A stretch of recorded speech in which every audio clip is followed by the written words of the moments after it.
Kendrick Castillo lost his life in the STEM shooting, trying to give his classmates a fighting chance to survive. His parents want him remembered for not only being a hero, but a brilliant kid. May 7th, 2019. At STEM School Highlands Ranch, the morning felt ordinary.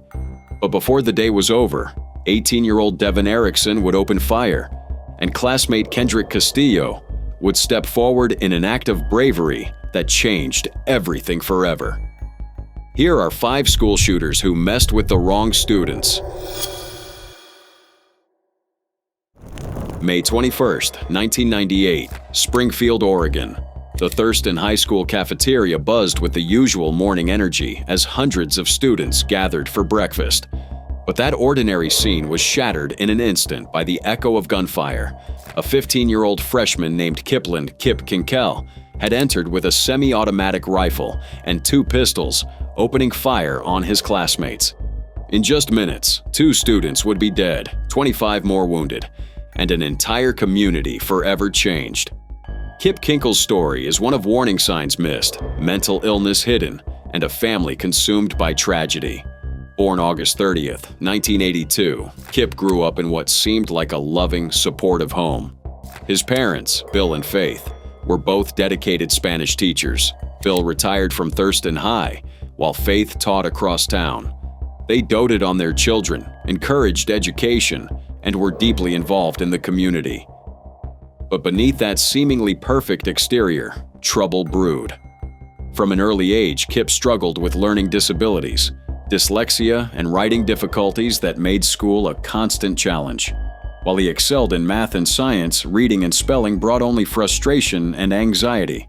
Teachers noticed his low motor skills, despite his above-average intelligence. Court records would later reveal his deep sense of inadequacy and constant battle with failure. As Kip entered adolescence, his interests turned increasingly dark. He became fascinated with guns, explosives, and violence, an obsession that worried his mother deeply.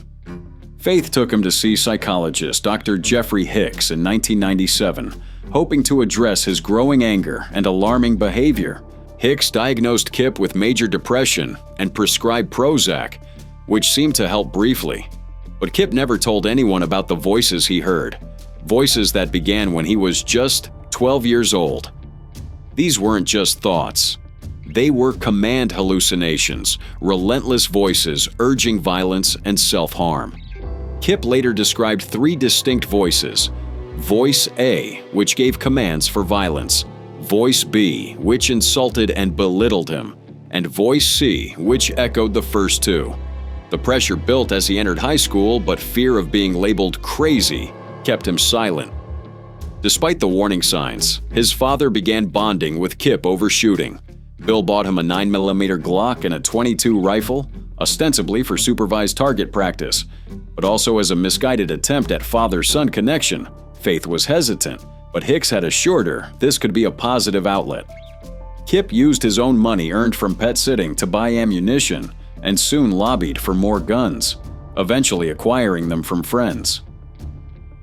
As Kip entered 9th grade at Thurston High, his behavior grew more erratic. He gave a speech in class about making bombs, set off stink bombs in lockers, and constantly talked about violence. His classmates found him strange and morbid. Some even joked he was most likely to start World War III. He became obsessed with violent music and movies, particularly the modernized Romeo plus Juliet adaptation featuring heavy gun use. The breaking point came on May 20th, 1998.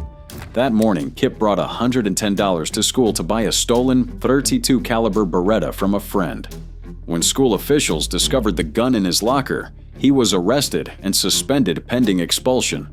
His father picked him up from the police station, furious and at a loss for what to do. Kip later claimed the voices in his head were so loud during the car ride home that he couldn't hear anything his father said. What happened next was pure tragedy. That afternoon, Kip retrieved his Ruger .22 rifle and shot his father in the head as he sat at the kitchen counter. He dragged the body to the bathroom and covered it with a sheet. When his mother returned home at 6:30 p.m., he met her in the garage, told her he loved her, then shot her multiple times in the head and heart. He dragged her body across the floor, covering it as well. Throughout the night, he repeatedly played classical opera music from Romeo and Juliet on the stereo, setting it to continuous loop. The next morning, dressed in a long trench coat, Kip filled his backpack with ammunition and loaded 3 guns: the .22 rifle, his father's 9mm Glock, and a .22 pistol. He taped a hunting knife to his leg and drove his mother's SUV to school, parking a block away. At 7:55 a.m., school security cameras captured him entering Thurston High. He shot 2 students in the hallway, Ben Walker and Ryan Atterbury, before entering the cafeteria packed with over 300 students. In just minutes, Kip fired 51 rounds, 37 of which struck students. 25 others suffered gunshot wounds, some critically. Among them was Tony Case, a varsity baseball player shot 4 times in the back and leg. When Kip paused to reload, wounded student Jacob Riker tackled him, despite having been shot in the chest and hand. Several other students joined in, pinning Kip to the cafeteria floor. As they restrained him, Kip shouted, "Just kill me!" Police arrived quickly, taking Kip into custody. At the station, he attempted to attack an officer with a hidden knife, begging to be shot. When that failed, he tried to slit his own wrists. Officer Al Worthen subdued him with pepper spray, and Kip finally confessed, "I killed my parents." The news stunned the community and the nation. Springfield, a blue-collar timber town, suddenly found itself in national headlines as the site of one of America's worst school shootings. President Bill Clinton visited Thurston High, calling it a traumatic experience for all of America. The school reopened just days later, but the wounds would take far longer to heal. In court, Kip pleaded guilty to 4 counts of murder and 26 counts of attempted murder. Psychiatrists diagnosed him with paranoid schizophrenia, something his family had hidden from professionals for generations. He began taking antipsychotic medication, which quieted the voices and allowed him to finally confront what he'd done. His sentence was severe, 111 years without possibility of parole. The judge declared, "This is more than anyone will ever serve." Kip apologized in court, saying, "I absolutely loved my parents and had no reason to kill them.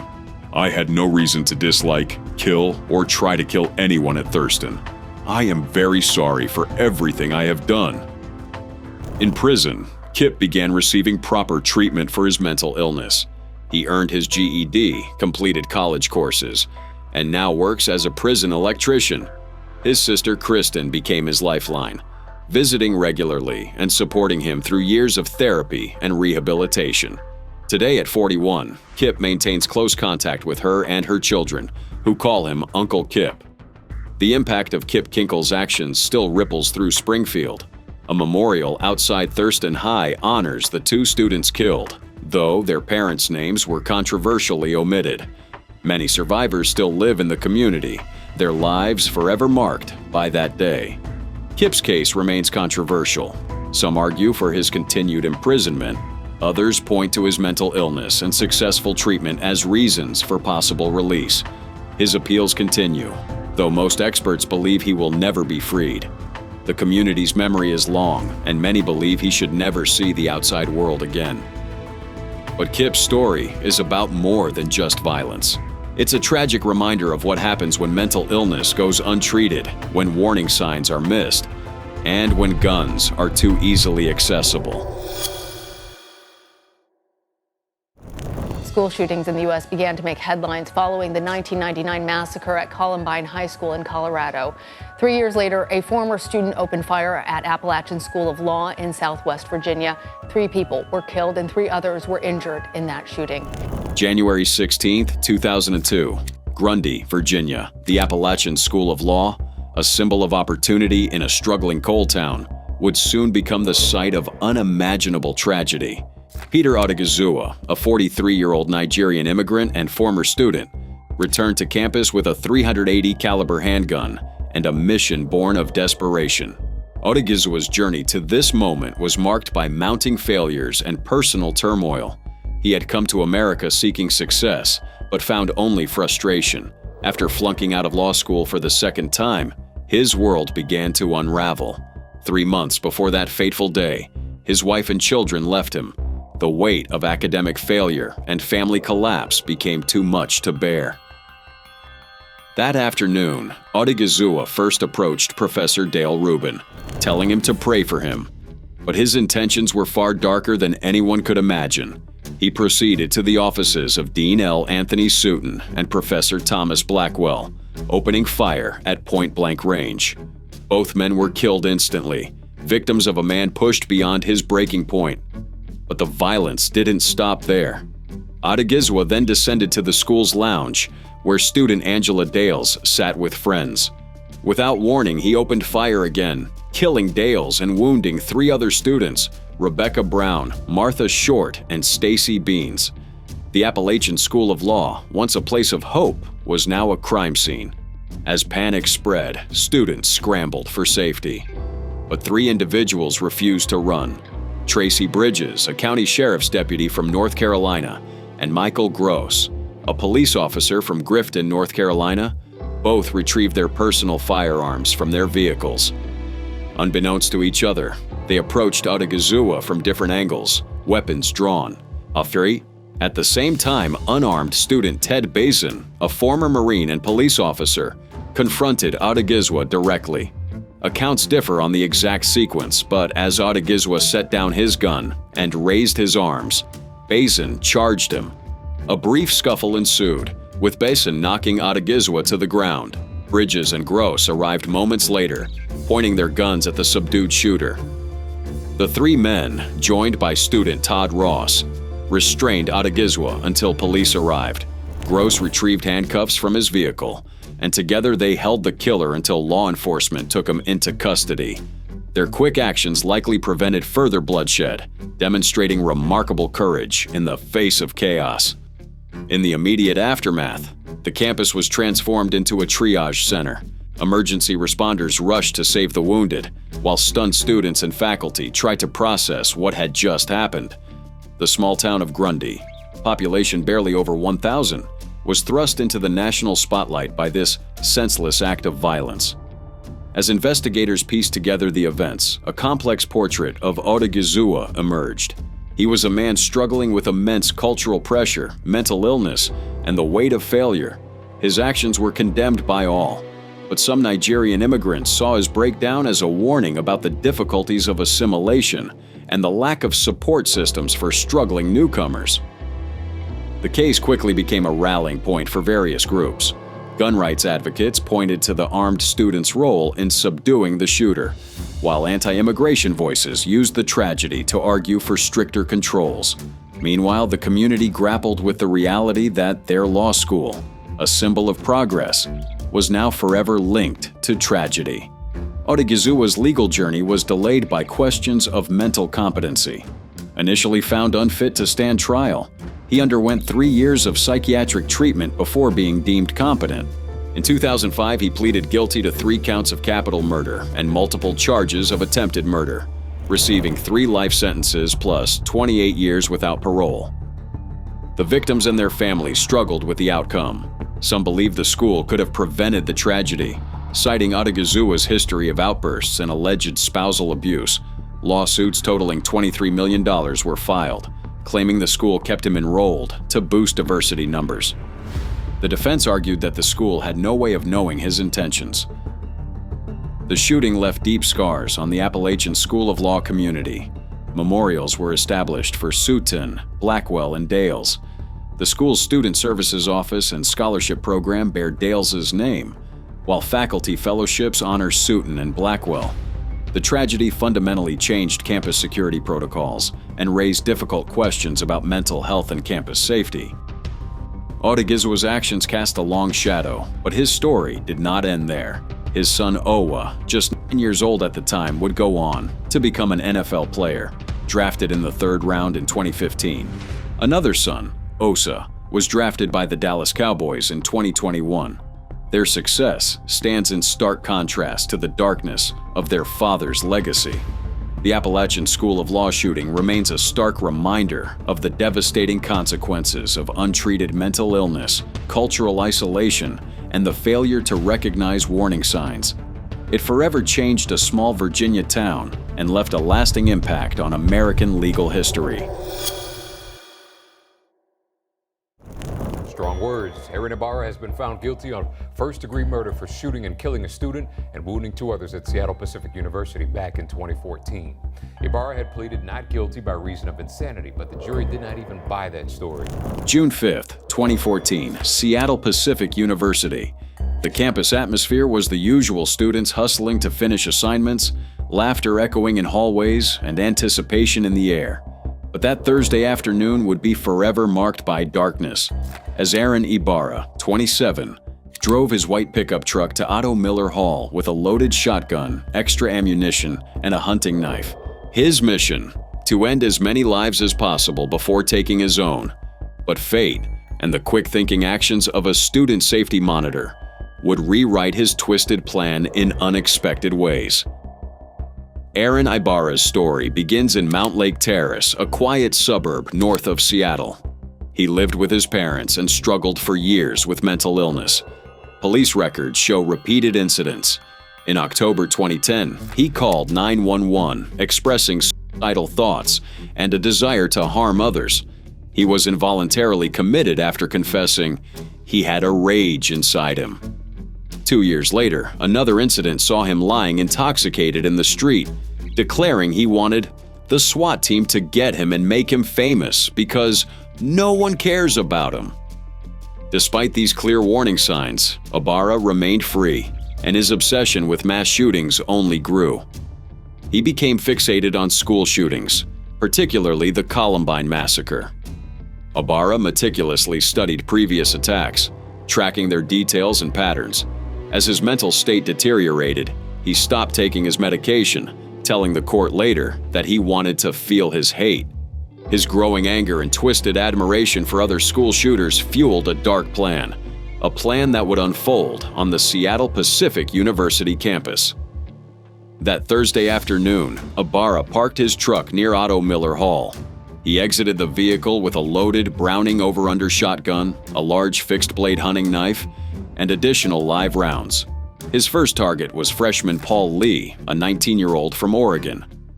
Lee was shot outside Otto Miller Hall, losing his life before anyone could react. Ibarra then wounded Thomas Fowler, another student, and began his hunt inside the building.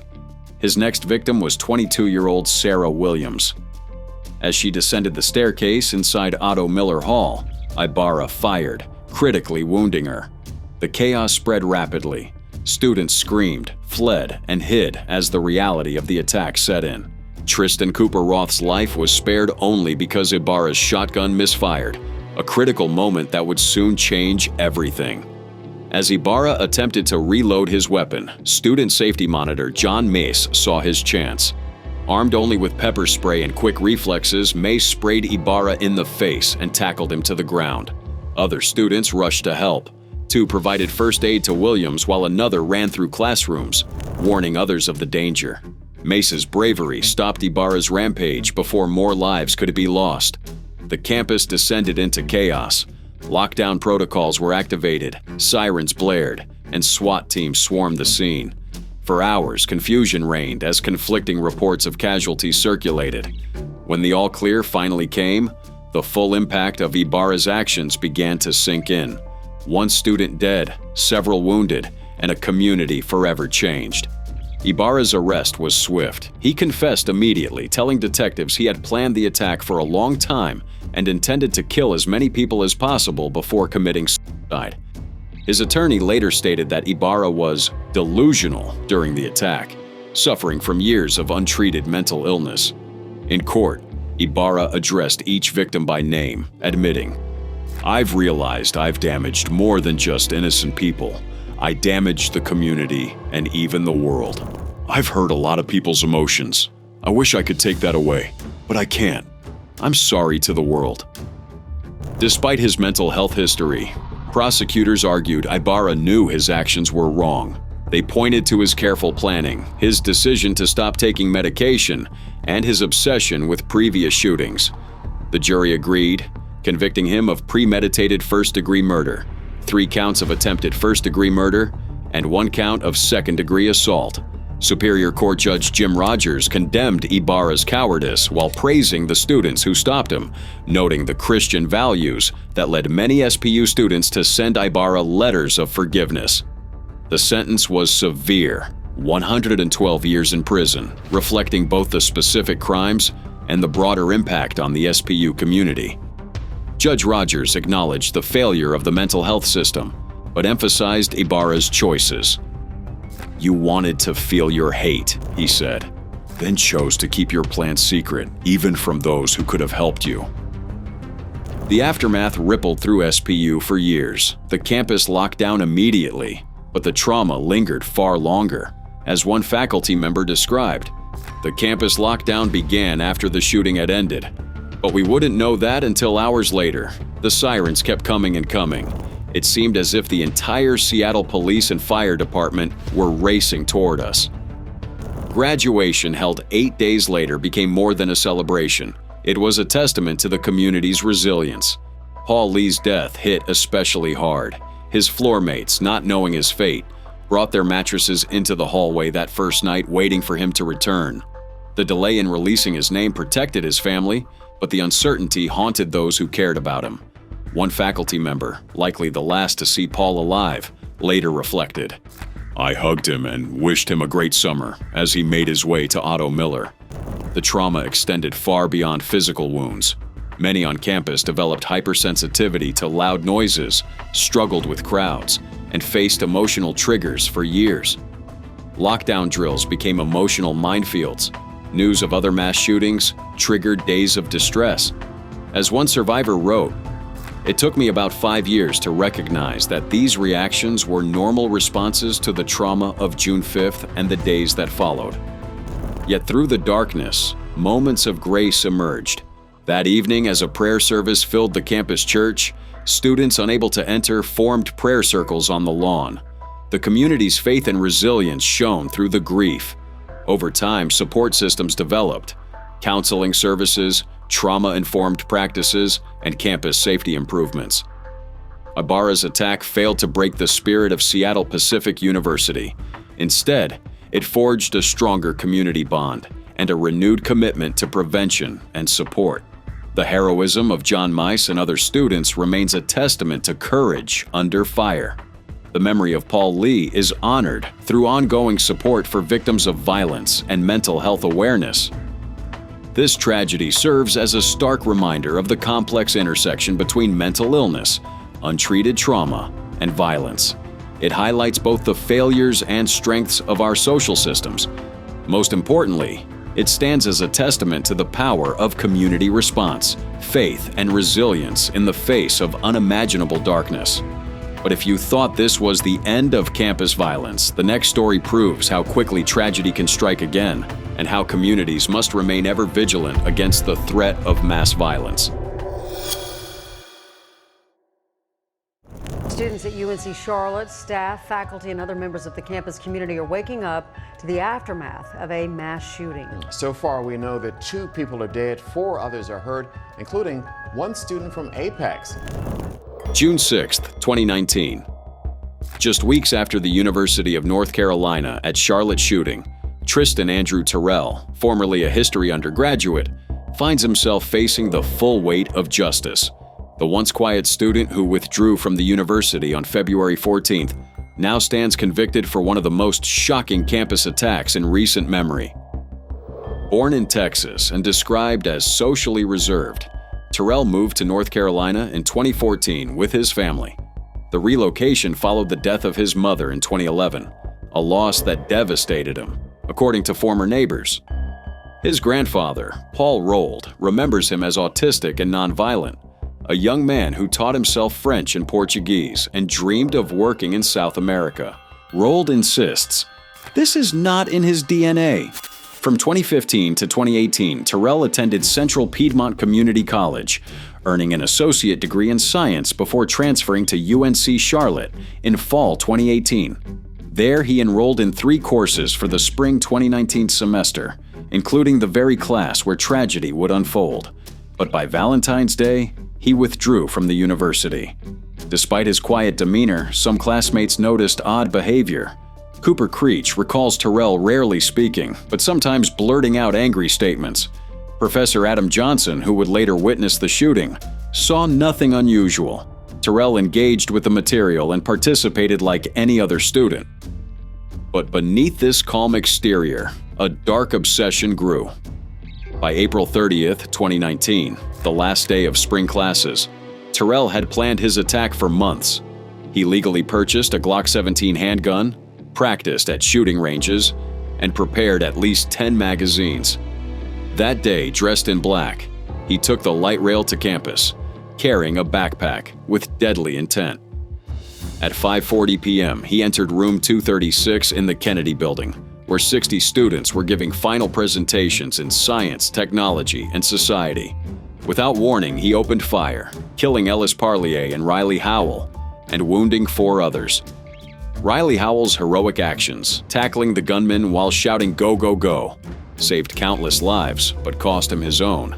After emptying his weapon, Terrell calmly set it down and sat on the floor. When a victim pleaded for him to stop, he simply said, "I'm done." Campus police, already nearby for a scheduled concert, responded within minutes. Sergeant Richard Gunacker, a retired NYPD detective, was first on scene and quickly disarmed the shooter. In custody, Terrell made a full confession. "I just went into a classroom and shot the guys." He detailed months of planning, research on mass shootings, including Sandy Hook, and how he chose his location. Investigators found paper targets, ammunition, and a laptop in his apartment. He even recorded a video of the attack on his cell phone. The motive? He claimed it was to avoid student debt and frustration with the university. A senseless reason for such violence. His grandfather blamed America's lax gun laws, recalling how Terrell once criticized the ease of obtaining firearms in the U.S. In September 2019, Terrell pleaded guilty to 2 counts of first-degree murder, 4 counts of attempted first-degree murder, and discharging a firearm on educational property. 4 assault charges were dropped in exchange for avoiding the death penalty. His defense cited stress from student debt, unemployment, and autism-related panic as contributing factors. Terrell now resides in Central Prison, his dreams forever replaced by concrete walls and steel bars. But the story doesn't end here. The UNC Charlotte community responded with remarkable resilience, creating Niner Nation Remembers, a permanent memorial and archive. Riley Howell, the hero who gave his life, received military honors, the ROTC Medal for Heroism, and even became a Jedi Master in the Star Wars universe. This case serves as a chilling reminder of how ordinary individuals can hide extraordinary darkness, and how, even in tragedy, true heroism can shine. The jury in Douglas County has found Devin Erickson guilty on all charges in connection to the 2019 STEM school shooting in Highlands Ranch. May 7th, 2019 started as any other day at STEM School Highlands Ranch, but it would end with Devin Erickson, an 18-year-old high school student, standing at the center of one of Colorado's most shocking school shootings. His transformation from a seemingly ordinary teenager to a convicted murderer would leave lasting scars on a community already familiar with tragedy. Erickson was known to classmates as someone who made disturbing jokes about school shootings. More than once, he told others, "Don't come to school on certain days." On social media, he used the handle Devin Kills, a dark foreshadowing that no one took seriously enough. These warning signs, dismissed as dark humor at the time, would later become chilling evidence of premeditation. On the morning of the attack, Erickson and his accomplice, Alec McKinney, decided to skip their usual lunch routine. Instead, they broke into a parent's gun safe at Erickson's home and stole 3 handguns and a rifle. They concealed the weapons in a guitar case and a backpack. Preparing for an attack, they had carefully coordinated. As students settled into classroom 107 for what was supposed to be a quiet afternoon, the 2 perpetrators positioned themselves at opposite ends of the room. The plan was clear: create maximum chaos and confusion by attacking from both sides simultaneously. They waited for the right moment as the class watched a movie in the darkened room. Erickson left the classroom briefly, claiming he felt sick, and went to the nurse's office. While he was gone, McKinney, who wasn't scheduled to be in that class, waited outside. When Erickson returned, he sent a text message signaling that it was time to start. He walked to one classroom door, sealed it, and then pulled out a Glock handgun from his guitar case. What happened next would forever change lives. When Erickson shouted, "Nobody move," one student, Kendrick Castillo, did the unthinkable. Instead of freezing in fear, Kendrick lunged at Erickson, sacrificing himself to protect others. Erickson fired 4 times, killing Kendrick and injuring 2 other students, including one who bravely tried to subdue him. His gun jammed after the 4th shot, giving other students a chance to wrestle him to the ground and end his part of the attack. Meanwhile, on the other side of the room, McKinney opened fire with a revolver, hitting 4 students before being tackled and locked out of the classroom.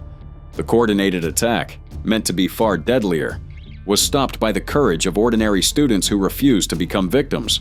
When police arrived, they found a car outside covered in graffiti, messages like "F*** society," 666, and a pentagram. Inside the school, evidence showed that both attackers had used cocaine before the shooting, another sign of their reckless disregard for consequences. In court, Erickson's defense tried to portray him as a confused kid manipulated by McKinney. They claimed he was forced into the attack and that the shooting was never supposed to happen. But the evidence told a different story. Multiple witnesses testified about Erickson's disturbing jokes and threats. His social media presence, the stolen weapons, and the carefully coordinated plan all pointed to premeditation. The jury saw through the defense's arguments. On June 15, 2021, Erickson was convicted on 46 counts, including first-degree murder, attempted murder, conspiracy, and supplying a juvenile with a handgun. Judge Teresa Michelle Slade delivered a harsh but necessary sentence: life in prison without parole, plus 1,282 years. During sentencing, Erickson showed little emotion. He declined to speak, leaving the community with unanswered questions about his true motivations. The judge called him out for showing no remorse and failing to help the community understand his actions. "What you do the rest of your life in prison, that's not on me, it's on you," she told him. Erickson's father, in a rare moment of genuine sorrow, apologized to the victims and community. "We pray for these people every day," he said through tears. "We hope that they can find peace, and we hope that they can find forgiveness. And I know that's a hard ask, forgiveness." The trauma left behind was immeasurable. Teachers and students described panic attacks, nightmares, and a lasting fear that would change their lives forever. One teacher, unable to work with older students anymore, now only teaches younger children. Devin Erickson's story is a tragic reminder of how warning signs can be missed, and ordinary life can turn deadly in a moment. His attempt to play the victim in court failed, just as his plan to blame everything on McKinney unraveled under scrutiny. The price he pays, life without parole and more than 1,000 years added, reflects the gravity of his heinous crimes.